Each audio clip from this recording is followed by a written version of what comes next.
views and opinions expressed in this program are those of the participants and do not necessarily reflect the views of BronxNet or the program underwriters.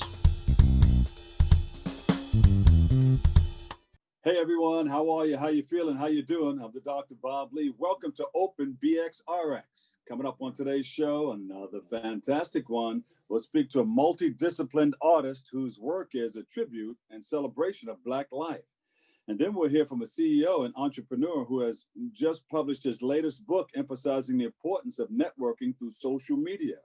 Then we'll speak to a candidate for the New York City Council 2021 and hear about their goals and vision for our community.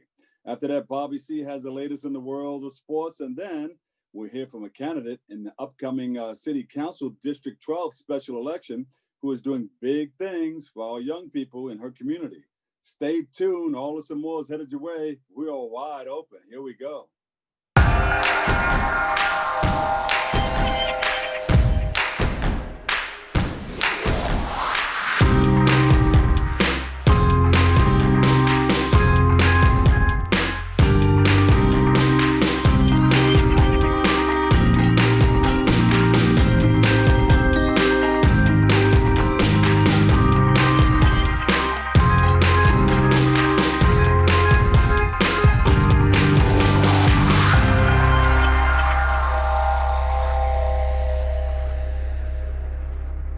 Hey everyone, how are you? How you feeling? I'm the Dr. Bob Lee. I'm your host, and you're watching Open. It's a live interactive program that brings the Bronx and New York City straight to your TV set. You can stay connected to us through social media at BronxNet TV. Leading things off, our first guest is a visual artist, entrepreneur, and brand specialist, and she joins us today to speak about her work, which is featured in the Unspoken Voices exhibit by the Dyckman Farmhouse Museum, honoring the legacy of Black Americans. Please welcome to the show, Sheila Prevost. Sheila, how are you? How you doing? How you feeling? Hey, Bob. Great. Thanks for having me again.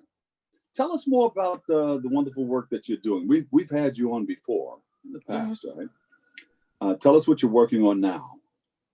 Well, right now I'm currently in part of an exhibition at the Dyckman House, as you mentioned, and that opened up in October. And it wraps up in September 2021. So it's actually the longest exhibition I've ever been a part of. Yeah. It's me and two other artists, visual artists. And basically the exhibition, not without giving away too much, is, well, the Dyckman family, they own slaves. So, and it's the oldest farmhouse, I think the last farmhouse in the nation, or at least up in northern areas. It's the last farmhouse. And they owned slaves. You know, New York, Manhattan particularly had like a big slave population. And they were the last ones to kind of like still like have the properties that included slaves. And so like, you know, we just started exploring that, and also exploring the history of Manhattan in terms of its slave population. You know, most people know about the burial grounds in Lower Manhattan. All the way downtown, yeah. But there even in Central Park, did you explore some of the things in Central Park? Exactly. Well, that was well, all of everything from I think Chamber Street up was all enslaved Africans. So how do you incorporate your art into the historical knowledge that you have? Well, did a lot of extensive research, and also the history of, there wasn't much history on the Dyckman farmhouse. So it was just basically kind of what I could find that was available. And also basically was kind of like looking at, I was trying to kind of imagine what it must have, like looking at the enslaved from a human standpoint. You know, like what gave them the strength to get through the things that they did, and their dreams. You know, what did they feel like at times when, you know, there was no hope for them, or things were just uncertain. But I didn't want to like make it more about what I imagined. But so I kind of like pulled the original narrative of, what they went through and integrate it into what I thought maybe they could have imagined their lives being like, Yeah. dreamt, So So, my contribution to the exhibition takes you on a journey through that. So it does have um, it does reflect like some of the harshness that they went through, but it yes. also I try to take the visitor through the experience of coming out with a sense of hope, and also it speaks to what we're addressing today So, in so when terms we come to the of farmhouse, what do we experience? Is there a number of kiosks that we get a chance to experience? We get the chance to watch little visuals, or you have your artwork on the walls. How does that look when we come in? my Without giving it all away, yeah, of course. it's a multimedia. My the whole exhibition is pretty much like from two-dimensional to three-dimensional to video. I mean, I can just let you know that I have a video installation. It was my first Got it. video installation, and Hmm. what was exciting about that for me was the fact that I was able to utilize a lot of my other talents that I don't always have the opportunity to integrate into exhibition. Yeah, because you have an extensive background. You went to school for like 8 years first, right? Art and Yeah, Design High School over yeah, by and Cooper then Union. yeah, Yeah, and then you went on to Columbia for yeah, the yes, yes. entrepreneurship. Mhm. Tell us about it. Well, that was just basically the kind of like, like a lot of times with us creatives, we have the creative side, but we don't have the business sense and the business experience. And as an entrepreneur, I felt that, Yeah, I really needed to kind of not just move the way I think I should move as a business person, but also know, the fundamentals and, how to negotiate, present. I mean, I learned how to present in college, but just presenting on a whole another level, being able to negotiate and handle the business side of things as well more effectively. yeah. And how's that working out for you? Oh, very good. Thank you. This year, during the pandemic, it's been like a lot of blessings that I've experienced. Working and collaborating with a lot of projects. A lot of them are just like pilot projects and just in the beta stage. Yeah, So, the funding is not really kind of solidified, but we are, this is a time where things are just pretty much at a halt. So I felt like this is a great opportunity to try to explore and expand in other areas and move more into not necessarily move more into the virtual space, but include that, and create opportunities there. So I'm working with Soul Cinema Cafe, yeah. Imagination Soul Cinema Cafe on some things. I was working with them before the pandemic, designing their first cafe. So it was a physical cafe in Harlem, and I was designing the whole thing, like from the branding all the way to the physical space. And, I was Uh-huh. very excited about that. And they were scheduled to launch in the spring. And that's when everything shut down. So they were really You brilliant just had to about, do it another way. You had to do it another way. yeah, but they were really brilliant about pivoting so quickly. Like maybe a week or two after they shut everything down, they Uh-huh. said, we're going virtual. So I was able to jump in on that opportunity, and I didn't know what I was doing in the virtual space in terms Yeah. of building out, Well, helping them build out the platform visually, you know. yeah.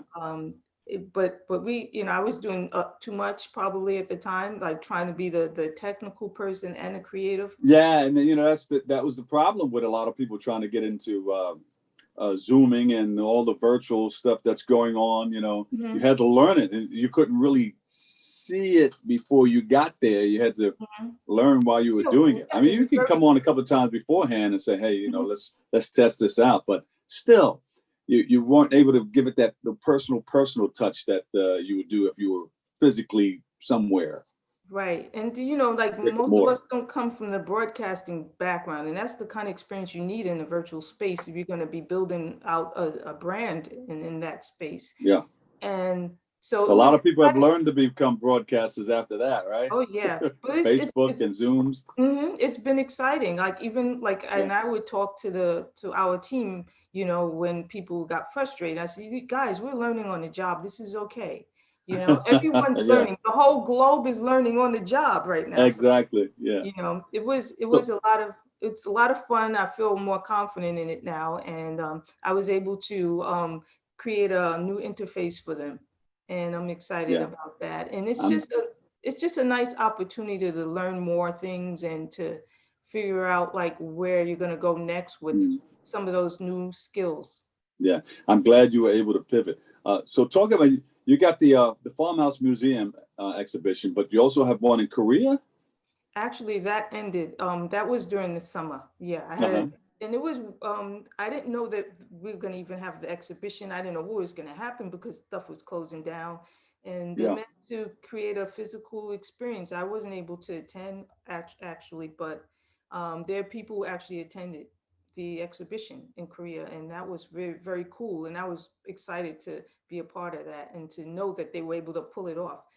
And there so you Yeah, can look at one of the pieces. I included that, you know. absolutely. Now, you're also involved in music. Tell us about that. Okay. Well, let me jump back to the exhibition that I have Okay. right now because there's music in that. Okay, good, And good, good. so, you know, Bob, me through music, but, you know, Right. I have opportunities whenever I see a little door slightly open for me to insert some music There in. you go. Is your brother still working with you? He's busy with other projects right now, so he's Okay. not working with me at the moment. But you know, I can manage to drag him in, kicking and screaming. You're the boss. Yes, but you know what? So you have music in your exhibition. Yeah, it was Yeah. very exciting. I've been dreaming about this, you know, this opportunity. And when I suggested the video installation, Kawasi, Washington had an amazing exhibition at the Whitney Museum a few years back where he had a video installation there, and I just fell in love with it. That was my introduction to his work Yeah. as a musician, which is he's brilliant. But the video installation for his debut release, oh my God, I could have stayed in the museum and they could have locked the doors and left me there. Gave me some food, and I would have just it was just so amazing. There And you I go. was like, you know, I mean, I wanted to do video installation before then, but that really, you know, kind of sealed the deal for me, you know. Uh-huh. Yeah. And my music, it's all original music I created specifically for the exhibition. Uh, And I created a QR code that's in the space so people can actually just listen to the music if they want, or they can, and the lyrics are there. They can listen and look at the lyrics, or they can just enjoy the visual video installation, which also integrates the music. And I'm actually in it. Well, I'm telling you too much. Sorry. That's all right. But, We want to know. yeah. So is there a website we can go to find out more? Yes, you can go to the Dykeman Farmhouse Museum.org Uh-huh. exhibition website. Dykeman Farmhouse Museum.org. Oh, shucks. That's great. Thank you so much, Sheila Prevost, multimedia disciplined artist, entrepreneur, and brand specialist. Nice to see you again. Thank you so much. Thank you so much, and thanks for having me and all the great work that you're doing. Keep it up, that you're doing great. And just want to give a shout out to Sandra Trim DaCosta, you know, who is always like, you know, making magic happen. Thank From you. the Bullion Foundation. Yeah. Go, Yes. Sandra. Well, thank you And so much. I have some music coming out for 2021. All right. We'll be looking forward to it. And you're always welcome to come back. Okay. Thank you so much. All right. Sheila Prevost. All right. Coming up next, we may have 10 powerful networking tips using social media. That and a whole lot more. Keep it right here on Open.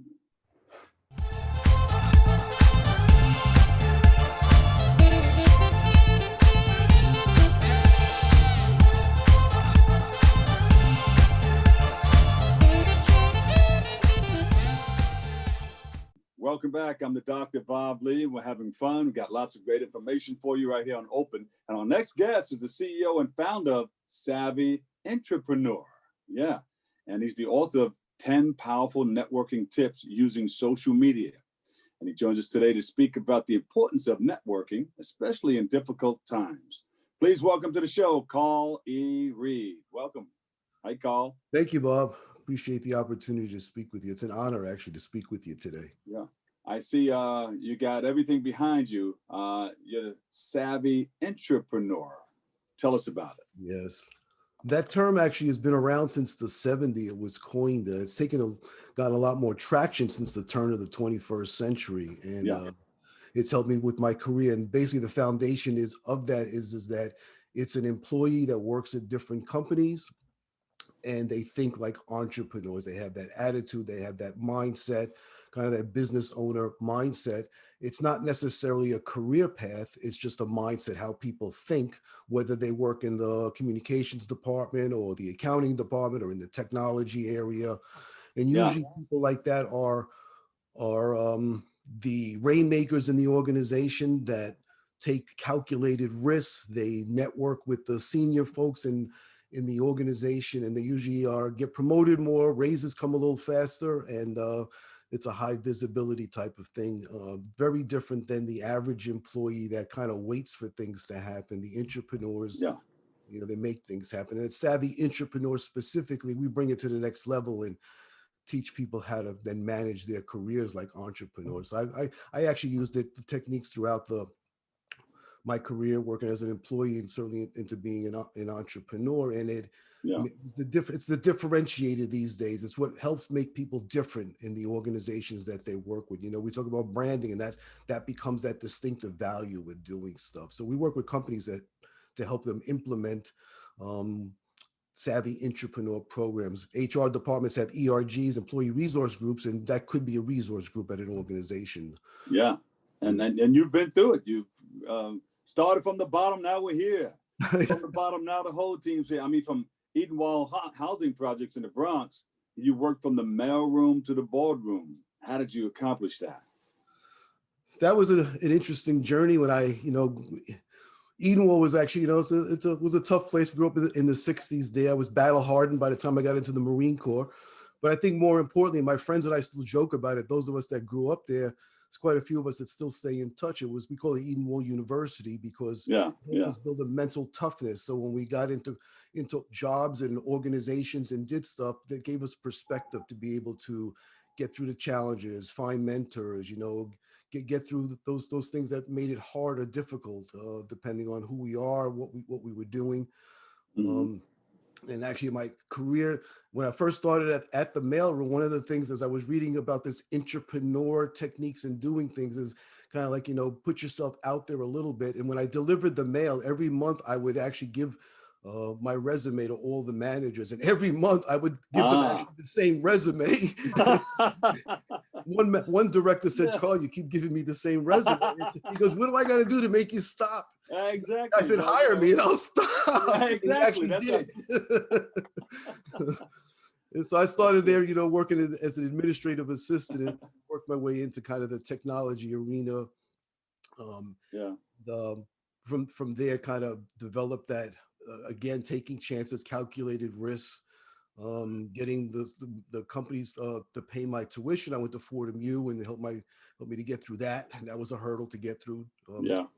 Training and just kind of working my way. My mindset from when the age I was 12 back in Edenwald was I wanted to have my own business, but of course I worked as an employee with different companies to get that. And that finally broke down in the 90s. I started my own technology consulting company, and part of what Savvy Entrepreneur does, actually, it's on the one side, it is technology consulting. We have consultants, we put on assignments. We are looking for folks. Anyone wants to send me but they have to specialize. We pick up people that have specialties within the technology area. But then the other part is leadership development, where we talk about those entrepreneur programs that we help companies and individuals, develop those kinds of things. And I, did a lot of work in the nonprofit arena, and that's how I was able to get on a board through that process. And that's usually something that it's an honor because you have a lot of fiduciary responsibilities when you're in those positions, whether it's for-profit or nonprofit Yeah. organization. But it does take a culmination of different skills, different than even being an executive or being a line manager or just working as an employee, with doing things. But I've enjoyed the ride, so to speak. But I tell Yeah. people what this is about. You got to enjoy the ride in life, no matter what Hey, it is. Carl, you're still writing. Tell us about your book. Is a lot of what we spoke about in your book? Well, that's one of the core functions.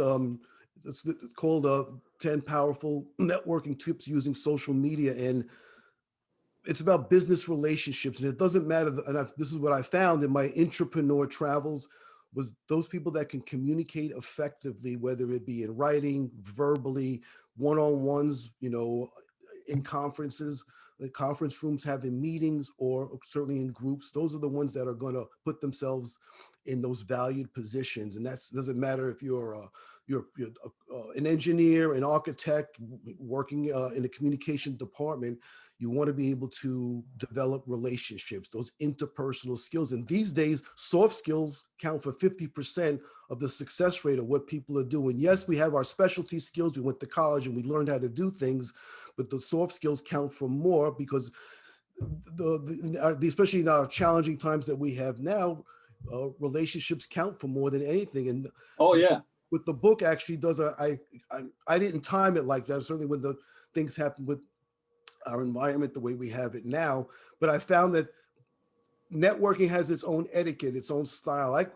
As much as I've been networking and teaching people how to do it, I'm a student of networking because it's an evolving process. How you meet people, how you make introductions, whether it's looking for a job or starting business development. So what the book does is it's not like a one-off type of read, but you would read a regular book. I wrote it in a manner that it's more of a reference guide. If a person wants to know how to use LinkedIn or Facebook or WhatsApp, they can go to that specific area of the book and learn about, because it's almost like, the different boroughs in New York City, they have different cultures. Brooklyn's a little different than the Bronx and Manhattan and Queens. They all have and on the platforms, they each have their own etiquette. But we have all this high tech, but I tell people high tech's okay, but it's more about high touch. It's the relationships. I'm still a phone person. I'd rather speak to someone. And now, of course, we have Zoom. That's how I make a lot of connections these days, is being able to. Zoom is actually in the book because social media, when we think about it, it's actually any platform, any tool that lets us effectively associate, build relationships, have conversation. That's really what social media is about. It's about starting a conversation. That's all it is. It can be very simple, and there's you get the different. Give you an example of how a person, quick social media lesson in 2 minutes or less, is the difference between comment, and sharing has a distinctive value for people. When people are liking, kind of like a baseball game, you're at a sporting event. If you like something, you're a spectator. You're just watching things go by. You're like, oh, that's nice. But if you comment, you're in the game. You're the player. You're getting into the conversation, and that's just what makes people stand out, to start building those relationships with people. Now, if you share someone's post and it's of value to your network, now you're an MVP. You're the most valuable player in the social media spectrum and these discussions that are going on. As long as it's of value, I tell people you just don't share information, and you want to be able to be the center of your network by sharing information. The book goes through each one of several different types of platforms that people can use, but more it has to do with etiquette and the approaches when you approach someone. If someone's looking for a job, you don't just reach out to someone and say, is your company hiring? You develop a relationship. You say, Joe, how do you like to work in your company? What's going on there? What's the market like? Talk to HR people, but you use again, to start conversations with folks and clients. And sometimes people have the misconception with social media. That's one thing the book really focuses too on is that social media is not actually an advertising platform. Yes, you can push your products and your services, but you have to first add value. You got to be in the game for people to recognize you. I say every fifth or sixth post that you've added value and you've shared it, yes, then people are more open to just, saying, okay, you have a product or a service, you have a consulting business, you have a PR firm, and they're willing to listen because you've added value to their lives. You've developed. Instead of just popping up with hey, I need you to come over here. Well, where did this person come from? But Carl, you go back to the original social media. I mean, at a Edenwell housing, the original social media is out in front of people, shaking hands and kissing That's right. babies and touching, rubbing shoulders and elbows and That's right. And walking the with somebody every telephone. step of the way. Yeah. I still like to talk on the telephone, Yeah. and that's like one of the things that I cover in that when people use their cell phones, using that as the cell phone is your kind of social media central, if you will, because it's that one device that has everything on it. But even a person's outgoing message, a person's when you leave a message, those are things that are important that, you want people to want to leave a message or call you back. And, people shouldn't put on there, this is me, hit me up. And this, what to do, leave a message, because that doesn't have value. It doesn't have the exciting, that wow factor to say, I want to, connect with that person or follow up with them. And especially That's now great. with the job market, with people searching for stuff all the time, it's important that people have a posture about doing that. There you go. All right, give us your website where we can learn more, and we can get a copy of that book. Matter of fact, that book, hold up that book again. Sure. 10 powerful networking tips using social media. Yeah, open up the front cover and sign that one for me. Okay. Sure will. Well, the book actually we have a website dedicated to that, make it easy for people to remember. And it's 10socialmedianetworkingtips.com, which will actually take people over to Amazon. Anyone that's that sends me a resume or looking for stuff, I'd be glad to. They can send me an email at carl@carlereed.com. And anyone that does that, I'll be glad to send them a copy of the book as well. And you'll read it. You'll read their resume. I will, and I will work with them, and I'll run with them till they land. That's what we do that as a community service for folks at Savvy Intrapreneur. Great. We want Call people to Reed. challenges. We'll read your resume. So, that exactly. Exactly. Hey, Carl, it's always a pleasure talking to you. And come back. As a matter of fact, I want to talk to you about a couple of things. Maybe I'll get your number from our producer. Okay. And we'll see if we can add some of that stuff to our website and things like that. But thank you so much for joining us, and you're always welcome to come back. It's awesome. Have a great week. Paul E. Reed, speaker, entrepreneur, and author of 10 powerful networking tips using social media. We appreciate you. Thank you. Thank you, Bob. Yeah, there he is. Networking during difficult times. Carl E. Reed, speaker, entrepreneur, and author of 10 powerful networking tips in social media. Make sure you check him out. All right, we'll take a break right here. Coming up next, I've got a whole lot more for you. It's in store for you coming up on Open Next.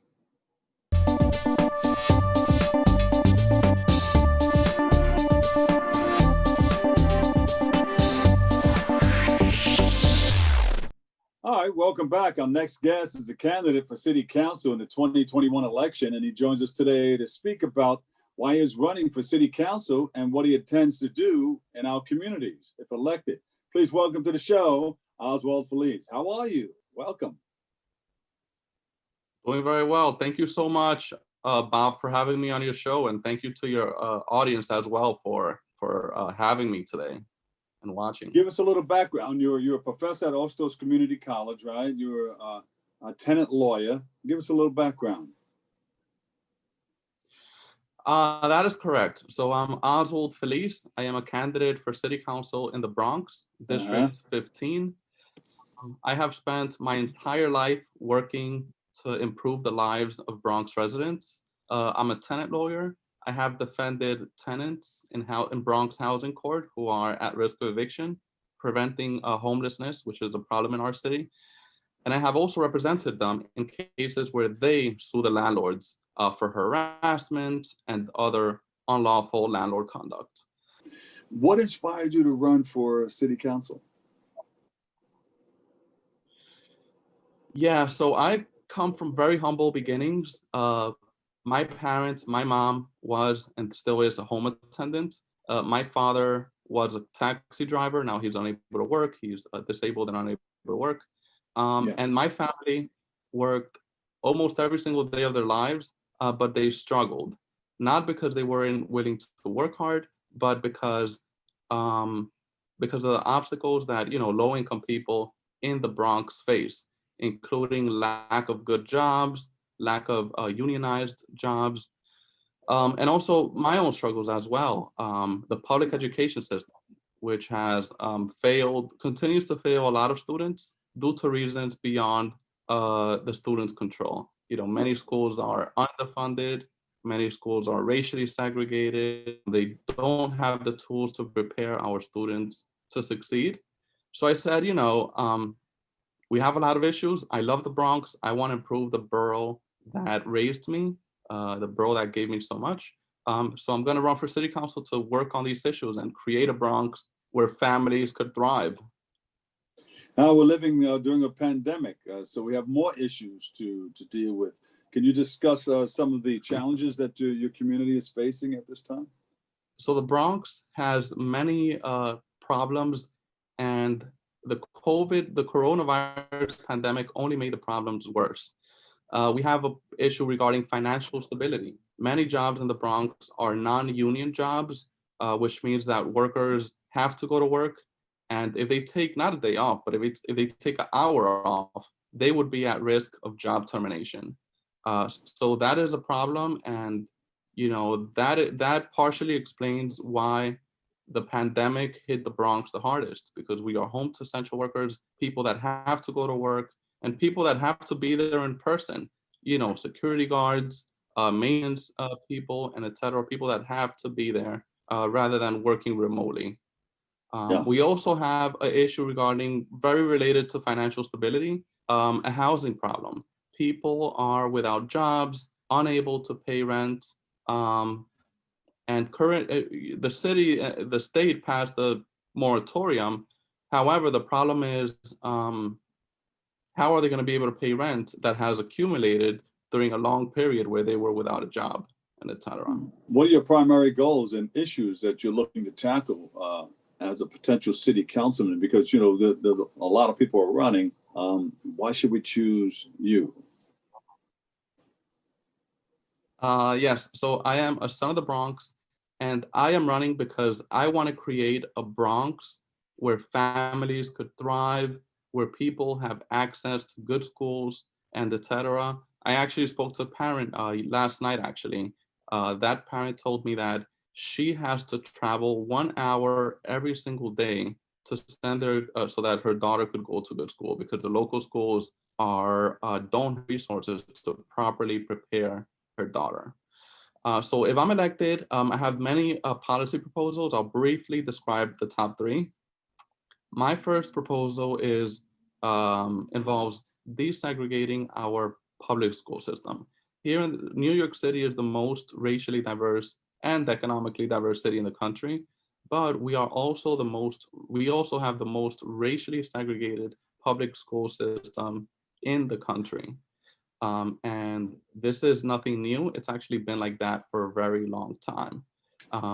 We have to desegregate our public school system, and that all starts by desegregated at every single level. So for example, at the high school level, or at the Ivy League high school, public school level, only 10 African Americans made it to our top public school out of about 100 seats.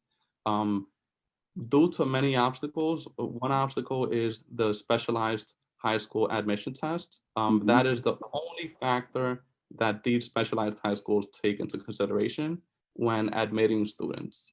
If I'm elected, I will work so that these schools could consider that test, but also consider other factors, including GPA, which clearly shows how well you could possibly do academically. GPA, teacher recommendations, and many other factors, including racial and social economic factor. And another thing Go ahead. That's one. And you said there's 3 that you would like to touch.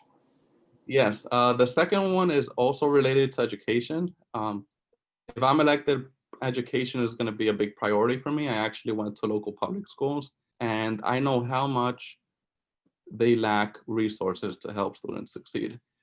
So my second proposal relates to funding our education system. We live in a very wealthy city, maybe the wealthiest on the planet. And we also have the most inequitable public school funding system in the country. We actually ranked second to last in the whole nation, which means basically we spend the same per student in our city, regardless of whether you are doing extremely well or whether you are struggling with a new language or maybe other obstacles.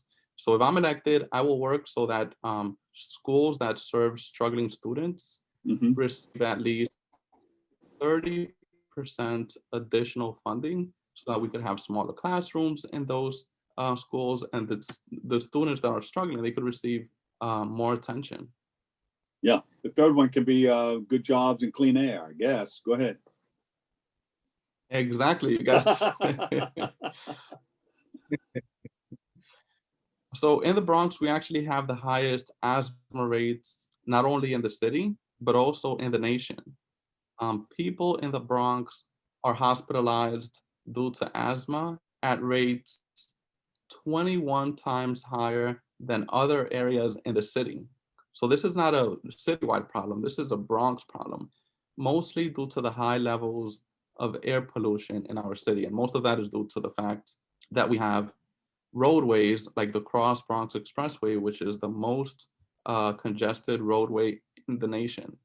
So if I'm elected, I will work to reduce asthma by cleaning up our air, and I'll clean up our air by putting a deck over the Cross Bronx Expressway, a deck of green space to help absorb the pollution. And basically the Cross Bronx will be turned into a tunnel where the Cross Bronx Expressway is on the bottom. We'll install ventilators inside that tunnel to make sure that the air is being cleaned, because eventually the air is going to be released into outside. So clean the air before it's released into our communities. And also people will have a beautiful park that will help beautify their neighborhood, and a park where they could exercise, jog, relax, and enjoy time with their family. Now, I always thought of a huge machine that will just suck in air and clean the air. Has a huge filter in it that you have to change maybe once a month, and just pulls stuff in and clean air comes out. You know, I was trying to figure how to do that somewhere. I don't know, just my dream. But yeah, those some good issues that you're talking about, and we wish you a whole lot of luck. Is there a website that people can go to find out more about you and what you're teaching also in the school at Oak Source Community College? The website would be Feliz for NYC.com. Feliz, like happy, not with an X at the end. There you go. There you go. Lifelong Bronx resident, tenant lawyer, adjunct professor at Oak Source Community College, Oswald Feliz, candidate for New York City Council. Thank you, and good luck to you. Yeah, thank you so much, Bob, for having me on your show. It's an honor and privilege to join you, your staff, and also your audience. Again, I'm running because a better Bronx is possible, one where families could thrive, one where families have access to good schools, good jobs, and also something as basic as clean air. Well, we'll take a break right here. Coming up next, my man Bobby C has the latest in the world of sports.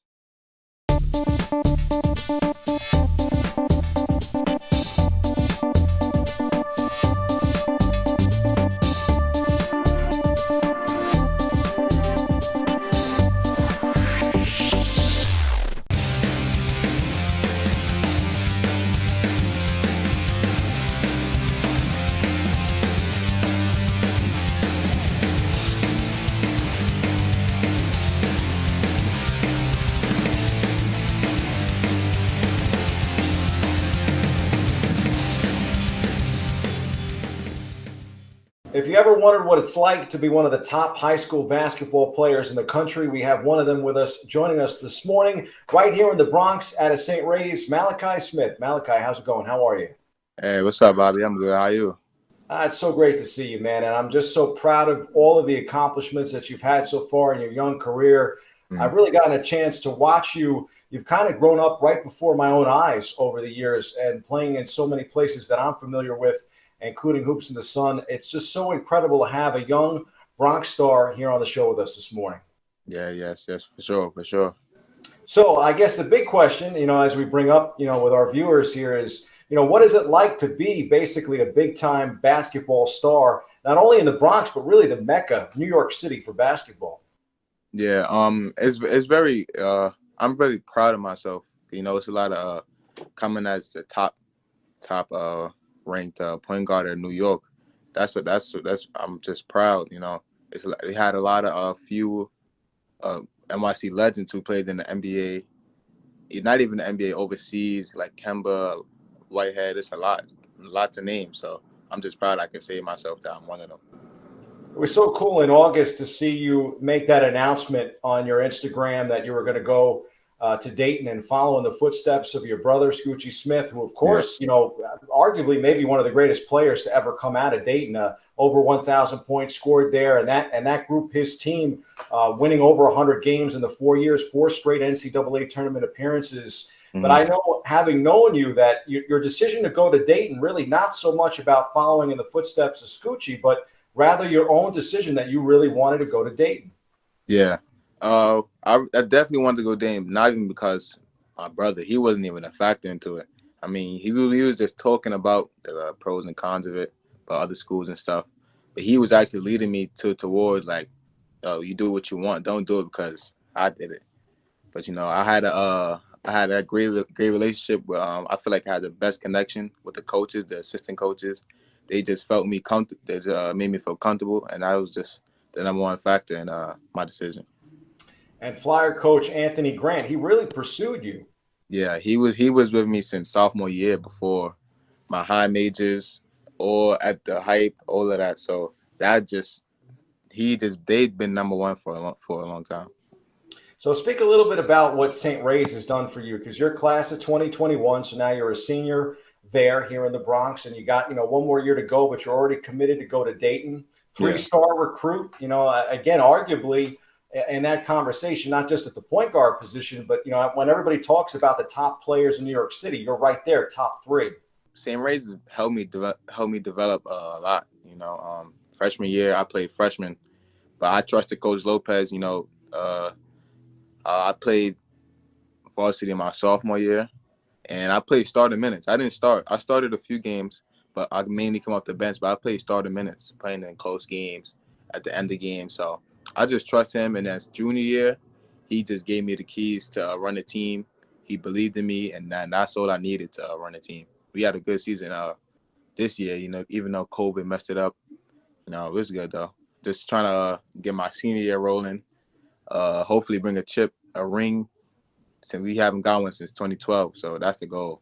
What was it like not being able to basically kind of even go to Dayton during this process? You decided to basically tell Coach that you wanted him to wait it out until August to make that decision. It had come down to Dayton and Georgetown, 2 really big schools, and you decided to go to Dayton. Yeah. COVID definitely messed it up. The visits are probably the best part of the recruitment part. But during COVID, colleges, they were some were making me a priority and some weren't. So we did multiple Zoom calls. They were calling me almost every day, checking up on me. So that just made me feel part of their family already. For you, what has been maybe the biggest achievement so far in the scholastic career, whether it's playing, in these tournaments or street ball or even playing at St. Ray's? What would be number 1 on that list? Number 1 for me personally will probably be the NY versus NY championship that we won. I only played 1 year, and that was the only year. So that's the only year we won. And that's the only year I played. So I feel like that's big, being the first. And I was only a junior playing in that. So playing a lot of minutes, starting, playing almost the whole game. So I feel like I was a big role in that, and that was key. That was fun for me. And those are some big-time games with all the high-profile young players that played in those tournaments. Yeah. Rams, Deshaun Davis, who actually played with me at Hoops in the Sun multiple times since young. So we already had that connection. We love playing with each other. That's my big brother. So he just helped me get to that chip. So now this Dayton roster for next year, with you coming in, is actually going to have 2 players from the Bronx on the team. Yeah. Me and Kobe. Yeah, we're going to be good. He's actually going to redshirt this year, and then he's going to play next 4 years. But we've been playing with each other since Gauchos for a minute, so we already have a connection. He the one that actually been telling me, like, yo, bro, come on, you should come on. This is going to be good. We're going to have a lot of fun, win some games. So he definitely helped me into my recruitment. Having known you now for these years, I would say the impact that your brother has had and also your dad has really been profound on your career as both a student and a student athlete. Talk a little bit about that kind of impact that both Scoochie and Elliot Rosado have had in your life. Yeah, they both know a lot, have a lot of knowledge about the game. So having just two good role models, I could say. Scoochie looking up to my brother, and my dad, who's the one that taught me how to play basketball. So that would just help me having 2 ears in my two mouths in my ear, just listening, just learning more about the game. And I think Dayton right now, Malachi, is really kind of like, been a big time program because of the news in the NBA draft where the Knicks select Obi Toppin. Yeah. He top 10 lottery pick going to the Knicks. He's good. It's definitely he could dunk, athletic, could shoot it. He could do everything. I feel like he's gonna have a good career in the NBA. One of the guys that stood out for me that was able to make that jump is someone that I know you idolize, and that's Kimber Walker. Kimber Walker, he went to Rice, played for Gauchos, and I played for Gauchos all my life. So I've been watching him since when he was in high school. So that's like my role model. I try to play like him, be like him. So once I seen him make it to the A, I'm like, dang, nah, I cannot make it to the NBA. He's one of the reasons why I want to keep going. Do you think you're underrated? Because I know in a lot of the conversations, also getting a chance to be the voice of the Slam 16 and watch you play in that. That was one of the conversations coming in, that some people actually, as big a recruit as you are, a 3-star recruit, one of the top players in the country, maybe some people undervaluing how good you actually are. Yeah, I definitely think that too, but I don't want to get that into my head. So I just want to stay humble, stay low, and I know that I'm gonna keep working, keep getting better every year, every day in the gym. So that's really the goal.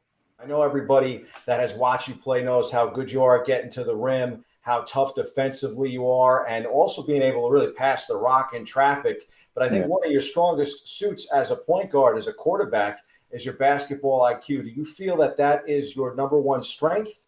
And what might be a weakness in your game, if any? I definitely think playmaking and IQ is my strength, because you can't really teach that. That's really just in your head. So that's what I feel like keeps me on the floor, and why Dayton trusted me to be their point guard. And my weakness, I would probably say my athleticism. It's not really a weakness, but I can build on that. And another weakness would be getting my 3-point shot more consistent, just to knock it down, just basically more consistent, more times than missing. I know you've been working on that 3-point shot and also on your mid-range game, basically to be ready. I actually think, I'm pretty sure Coach is probably thinking this too, that you got a shot to start as a freshman at Dayton. Yeah, that was actually another factor why Dayton. But Coach Grant told me, I could make an impact right away. Me and Kobe, they got some other good top recruits coming in with us. So I feel like we're gonna be good. We're gonna have a good season, good couple years. Why should Dayton Flyer fans be excited about Mally World? I'm gonna play both ends, offense, defense. I'm gonna do whatever the coach needs.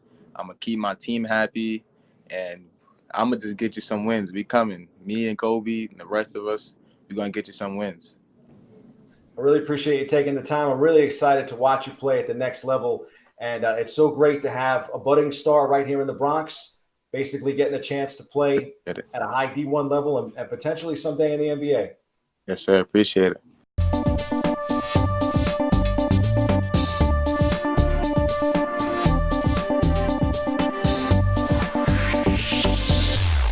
Welcome back, everybody. I'm the Dr. Bob Lee from 107.5 WBLS and Opens BronxNet TV. Our next guest is a candidate in a special election for the 12th City Council District, and she joins us to speak about what she intends to do in serving her community if elected, and to share the work that her organization is doing, I Raise Girls and Boys Corporation, and what she's doing with our youth.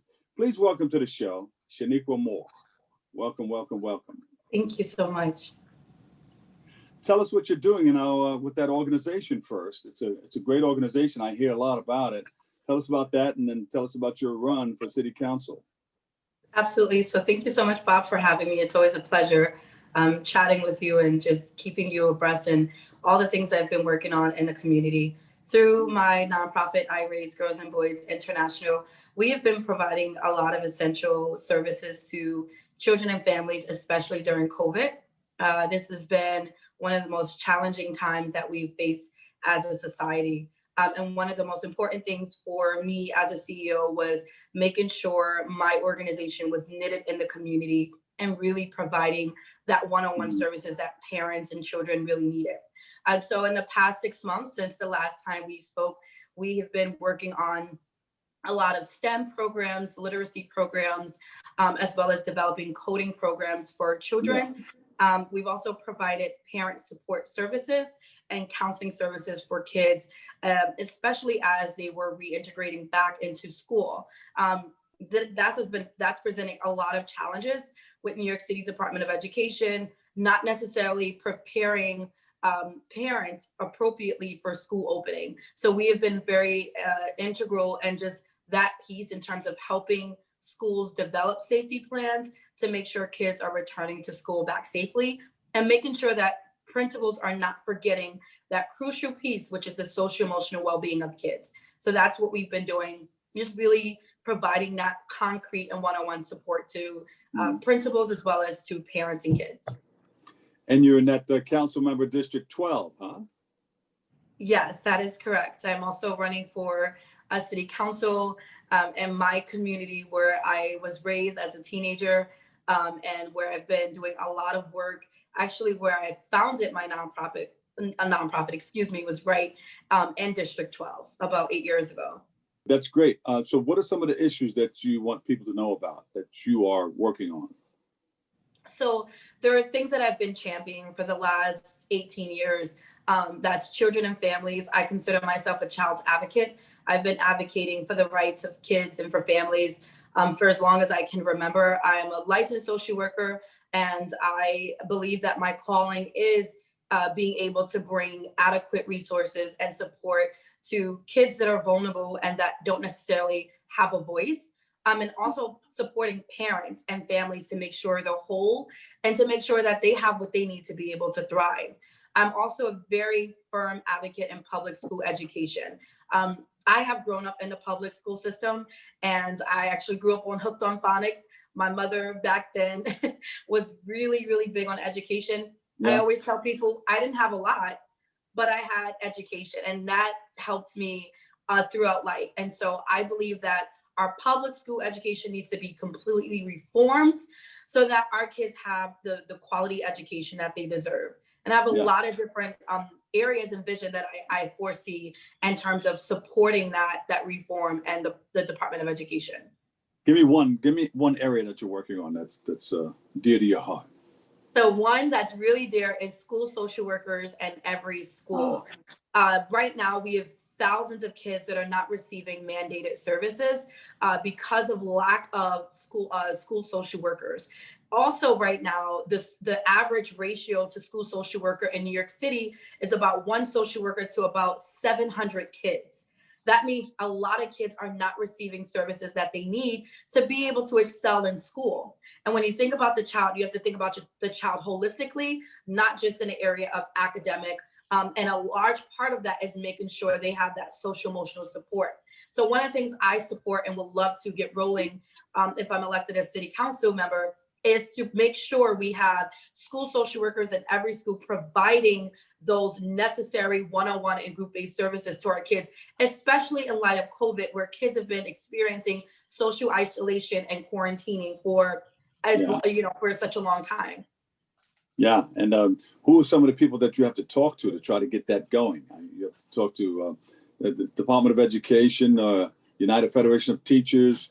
Who are some of those people? Or some of those organizations? It's definitely the New York City Department of Education, but it's also talking to parents. I think a lot of times parents are left out of the decision-making table. They're left out of conversations, and they often don't necessarily feel like their voices are being properly represented. So I think it's bringing all of those agencies like the New York City Department of Education together and United Federation of Teachers and parents as a community and really looking at how we see our Department of Education reimagined or reformed. Now, there are a couple of other people that are trying to run. What brings you out over the top of everybody else? So I think there's a lot that brings me out. Number one, I am a public servant. I've been a public servant for as long as I can remember. I want to say since my first summer youth job. And that's when I was 14 years old and worked at a foster care agency. From there, I've devoted. This is not something that I just thought of. I've devoted my entire life to public service. I was also working with New York State as a state investigator for 8 years, where I learned a lot about policies and laws. I'm the only young Black woman that's running. There's never been an African-American woman to hold that seat. And as an African-American millennial woman, I believe I'm the best candidate to get the job done. I'm also a single mother. I'm the only single mother that's running.